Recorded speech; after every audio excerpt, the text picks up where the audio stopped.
అభివృద్ధి, వనరుల పంపిణీ, భద్రత సహా అన్నింటా ద్వంద్వ ప్రమాణాలకు గ్లోబల్ సౌత్ బాధితురాలని ప్రధానమంత్రి నరేంద్ర మోదీ అన్నారు.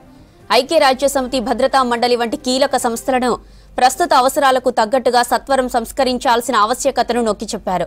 బ్రెజిల్లోని రియో డి జెనీరో సిటీ వేదికగా ప్రారంభమైన బ్రిక్స్ శిఖరాగ్ర సదస్సులో ప్రధాని మోదీ ప్రసంగించారు.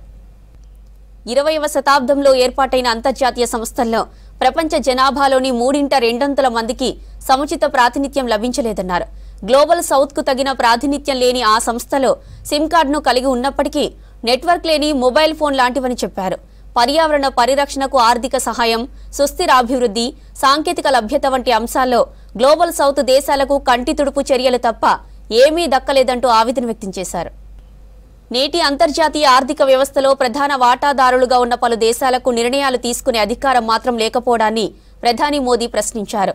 ఇది కేవలం ప్రాతినిధ్యానికి సంబంధించిన ప్రశ్న కాదని, విశ్వసనీయత, ప్రభావశీలతకు సంబంధించిందని కూడా అని చెప్పారు. ద్వంద్వ ప్రమాణ కారణంగా దక్షిణాది గోళానికి ఇన్నేళ్లు చాలా అన్యాయం జరిగిందన్నారు ప్రధాని. పరిపాలనా వ్యవస్థలు, ఓటింగ్ హక్కులు, నాయకత్వ స్థానాల్లో మార్పులు రావాలని కోరారు. కాలానుగుణంగా తనను తాను మార్చుకోగల సత్తా బ్రిక్స్ కుందన్నారు.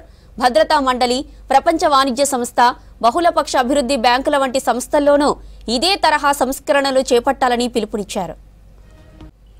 ఉగ్రవాదానికి మద్దతిచ్చేవారిని, దానివల్ల నష్టపోయేవారిని ఒకేలా చూడకూడదని మోదీ అన్నారు.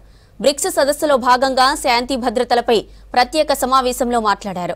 ఏడాది ఏప్రిల్ 22న జమ్మూ కశ్మీర్లోని పహల్గాంలో జరిగిన ఉగ్రదాడిని భారత ఆత్మగా గుర్తింపు, గౌరవంపై ప్రత్యక్ష దాడిగా మోదీ చెప్పారు.